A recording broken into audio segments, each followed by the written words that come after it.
నమస్తే అండి. నా పేరు స్వాములు నాన్న, senior quantity surveyor. Importance of BOQ pre tendering stage మనం ముందు వీడియోలో చూసాం. నౌ పోస్ట్ టెండరింగ్ స్టేజ్లో మనకి బిఓక్యూ ఎలా యూజ్ అవుతుంది.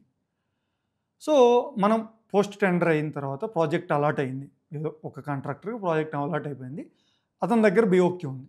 సో అతను ఆ బిఓక్యూని పట్టుకొని planning and scheduling, execution scheduling, cost control and proper execution, during the execution cost control ఎలా చేయాలి, అండ్ ప్రాజెక్ట్ ట్రాకింగ్.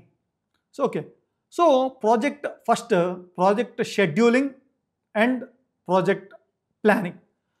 మనకి బిఓక్యూ ఉంది, డిఫరెంట్ ఐటమ్స్ ఉన్నాయి.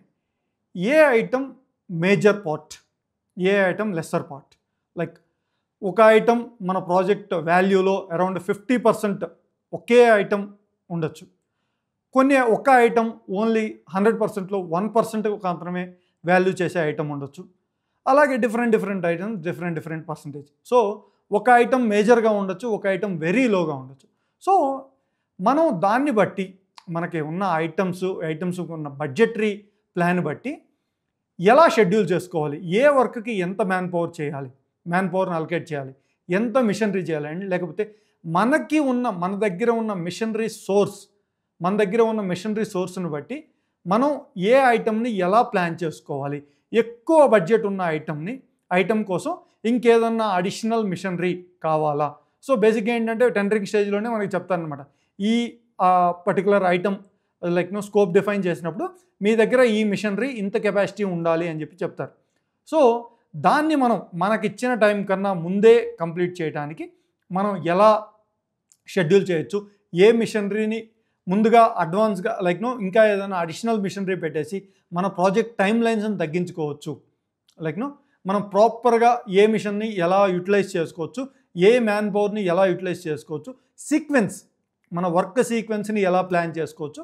సో మన ప్లానింగ్ షెడ్యూలింగ్ స్టేజ్లో మన బిఓక్యూని ప్రాపర్గా యూజ్ చేసుకొని ఎంత స్కోప్ ఉంది, దాన్ని బట్టి ఏ ఐటమ్ని ఎప్పుడు ప్లాన్ చేయాలి, దానికి ఎంత మ్యాన్ పవర్ని అలొకేట్ చేయాలి, ఎంత మిషనరీని అలొకేట్ చేయాలి, ఇదన్నీ చూసుకుంటాం అనమాట.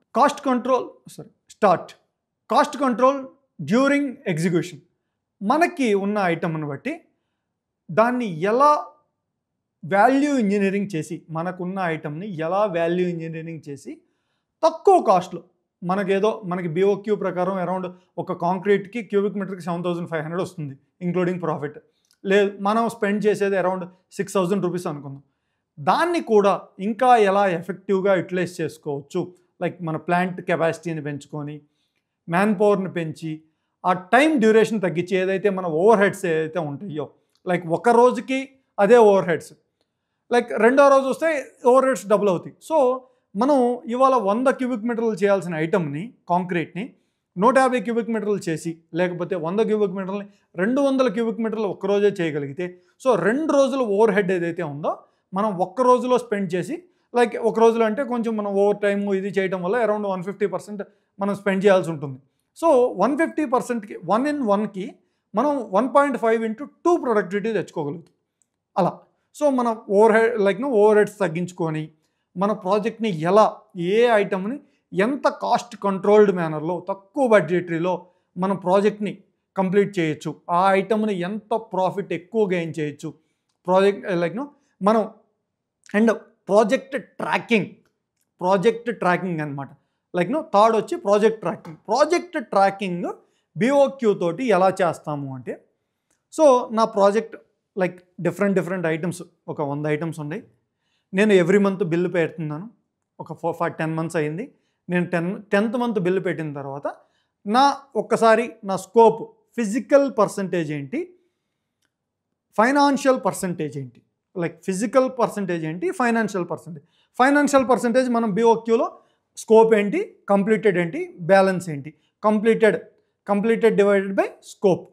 డైరెక్ట్గా మనకి ఫిజికల్ ప్రోగ్రెస్, ఇండివిజువల్ వెయిటేజ్, మనం టోటల్ వెయిటేజ్ చేస్తే ఇండివిజువల్ వెయిటేజ్ ఏంటి, ఆ amount divide by total amount.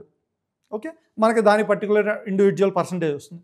So మనం ఆ ప్రొపోర్షనేట్లో ఇండివిజువల్ పర్సంటేజ్ ఎంత కంప్లీట్ అయింది, దాని ప్రకారం టోటల్ ప్రాజెక్ట్ కాస్ట్ ఎంత కంప్లీట్ అయింది. సో 100 అగైనెస్ట్ ఎంత కంప్లీట్ అయింది, సో 30% కంప్లీట్ అయింది. అది ఫైనాన్షియల్ ప్రోగ్రెస్ అనమాట. ఫైనాన్షియల్ ప్రోగ్రెస్ ఎంత కంప్లీట్ అయింది. అలాగే ఫిజికల్ ప్రోగ్రెస్ని ట్రాక్ చేయాలి.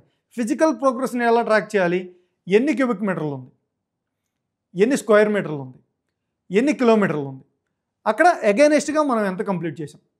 ఓకే, సో మనకేంటంటే 5 కిలోమీటర్లు ఉంది, 1 కిలోమీటర్లో 1000 క్యూబిక్ మీటర్లు ఉంది, ఇంకొక కిలోమీటర్లో మనకి 500 ఉంది, ఇంకో దాంట్లో 200 ఉంది, ఇలా. సో మనకేంటంటే క్యూబిక్ మీటర్స్ వైజ్ చూసినప్పుడు పర్సంటేజ్ ఓవరాల్ పర్సంటేజ్ వస్తుంది. సో ఈ 5 కిలోమీటర్లు కలిపి 500, 400, 200, 300 ఇవన్నీ కలిపి ప్రోగ్రెస్ వస్తుంది. అలా కాకుండా ఫిజికల్ ప్రోగ్రెస్లో చూసినప్పుడు ఈ కిలోమీటర్ కంప్లీట్ అయిందా, ఈ కిలోమీటర్ 200 కంప్లీట్ అయితే ఈ కిలోమీటర్ కంప్లీట్ అయింది, 300 కంప్లీట్ అయితే ఈ కిలోమీటర్ కంప్లీట్ అయింది. అలాగే ఈ కిలోమీటర్ లాస్ట్ దాన్ని చేయాలంటే 500 క్యూబిక్ మీటర్స్ కావాలి. అలా ఫిజికల్ ప్రోగ్రెస్. ఫైనాన్షియల్ ఏంటి, మనకి ఈచ్ క్యూబిక్ మీటర్కి ఫైనాన్షియల్ కనిపిస్తుంది. లైక్ ఫిజికల్ వచ్చేసరికి మనం మన అదేంటి టార్గెట్స్ ఏంటి, మన ఇండివిజువల్ మైల్ స్టోన్స్ ఏంటి, 1 కిలోమీటర్ కంప్లీట్ చేయాలి అదే మన మైల్ స్టోన్, లేదా ఒక 5 కిలోమీటర్లు కంప్లీట్ చేయాలి అదే మన మైల్ స్టోన్ అనమాట. సో వీటిని ఎలా అచీవ్ అవ్వాలి, ఇండివిజువల్ ఫైనాన్షియల్ చూసుకోవాలి, ఫిజికల్ చూసుకోవాలి. ఫిజికల్కి ఫైనాన్షియల్కి కొంత గ్యాప్ అయితే ఉంటుంది, ఫిజికల్ ప్రోగ్రెస్కి ఫైనాన్షియల్ ప్రోగ్రెస్కి నియర్ బై గ్యాప్ అయితే ఉంటుంది. వీటిని మనం ఎలా ట్రాకింగ్ చేయాలి, ప్రాజెక్ట్ ట్రాకింగ్ అనమాట.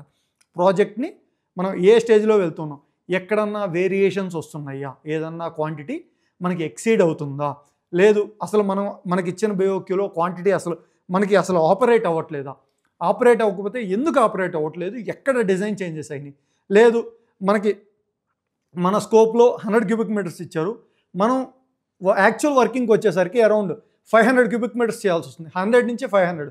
సో ఎందుకు ఇంత వేరియేషన్ వచ్చింది, 100 1:5 అనమాట, 1 నుండి 5 టైమ్స్ అయింది.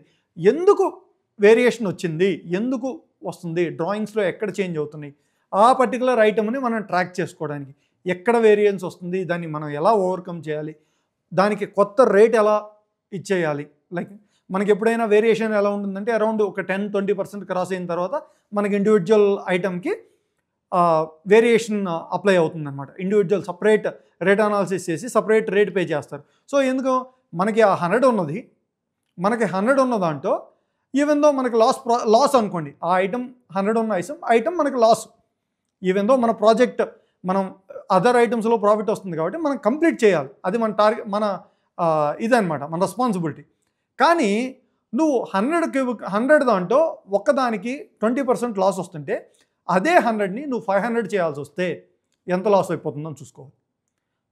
అదే ఐటము ఇంకొక ఐటము మనకి 100 ఉంది, కానీ దాంట్లో మనం యాక్చువల్లో చేస్తుంది 20 చేసాం ఇప్పుడు దాకా, మిగతా 80 ఎందుకు చేయలేదు, ఎక్కడ ఉందా లేదా, చేయాలా లేదా, ఎందుకంటే ఆ పర్టికులర్ ఐటెంలో మనకి 50% ప్రాఫిట్ ఉంది, 100కి 50 రూపీస్ ప్రాఫిట్ వస్తుంది. సో ప్రాఫిట్ వచ్చే ఐటమ్ ఏమో తక్కువ చేస్తున్నాం, ప్రాఫిట్ వచ్చే ఐటము మనం 100కి 500 చేసాం అనుకోండి మనకి బెనిఫిట్, లాస్ వచ్చే ఐటమ్ 100కి 20 చేసాం అనుకోండి అప్పుడు మనకి బెనిఫిట్, ఎందుకంటే మనకి అక్కడ లాస్ ఎంతైతే లాస్ వస్తుందో ఆ లాస్ అంతా తగ్గిపోతుంది. ఓకే, మనకి వచ్చే లాస్ అంతా తగ్గుతుంది, మనకి ఎంత లాస్ వస్తుంది బై ఆ ప్రాజెక్ట్ ఆ ఐటమ్ కంప్లీట్ చేసేసరికి మనకు 1 లక్ష రూపాయలు లాస్ అనుకుందాం. సో మనం 20 చేసాం అనుకోండి 20,000 మనకి లాస్, 80,000 లాస్ తగ్గింది. అలాగే గెయిన్ వచ్చే ఐటమ్ 100 క్యూబిక్ మీటర్లు చేస్తే 1 లక్ష రూపాయలు ప్రాఫిట్ వస్తే 500 చేసాం అనుకోండి 5 లక్షలు ప్రాఫిట్ వస్తుంది. అలాగే అక్కడ 100ని మనం 20 చేసాం అనుకోండి మన ప్రాఫిట్ 1 లక్ష నుంచి 20,000కి పడిపోయింది. మన అక్కడ అదర్ లొకేషన్లో మన లాస్ ఎంత 80,000, మనకి ఇక్కడ ప్రాఫిట్ ఎంత 20,000. సో మనకి నెట్ ప్రాఫిట్ ఎంత, ప్రాఫిట్ ఏం లేదు, నెట్ లాస్ మనకి 60,000. సో ఇలా మనం ఈచ్ ఇండివిజువల్ ఐటమ్ని మనం ట్రాక్ చేసుకోవడానికి ఫిజికల్ ప్రోగ్రెస్ ట్రాక్ చేయొచ్చు, ఫైనాన్షియల్ ప్రోగ్రెస్ ట్రాక్ చేయొచ్చు, వీక్లీ మానిటరింగ్ అండ్ ప్రతి ఒక్కటి మనం ఇది కంప్లీట్ చేయడానికి స్టాప్ ఇండివిజువల్ ఐటమ్ మనం BMR బల్క్ మెటీరియల్ రీకన్సలేషన్ లేకపోతే మేజర్ మెటీరియల్ రీకన్సలేషన్, మన BOQలో ఎంత స్కోప్ ఉంది, ఎంత కంప్లీట్ చేసాం, లైక్ మన బిల్లులో ఎంత కంప్లీట్ చేసాం, బిల్లులో డైరెక్ట్ క్వాంటిటీ ఉంటుంది, అది మన ప్రొడక్షన్ అనమాట. వేస్టేజ్ మనం పట్టించుకోం, ఓన్లీ మన బిల్లులో ఉన్నదే మన ప్రొడక్షన్. దాన్ని తీసుకొని మనం రికన్సలేషన్ చేయడానికి ఏ పర్సంటేజ్లో మనం రికన్సలేషన్ వెళ్తూ ఉన్నాం, ఇవన్నీ చేయడానికి మనకి BOQ post tendering and during ఎగ్జిక్యూషన్లో మనకి చాలా యూజ్ అవుతుందన్నమాట. అండ్ మన ఫైనాన్షియల్స్ చేసుకోవడానికి. అలాగే ఫర్దర్గా లైక్ డ్యూరింగ్ ఎగ్జిక్యూషన్ లేకపోతే closing stage of the project మనకి BOQ ఎలా యూజ్ అవుతుంది అనేది చూడటానికి మీరు నెక్స్ట్ వీడియో చూడండి. Thank you.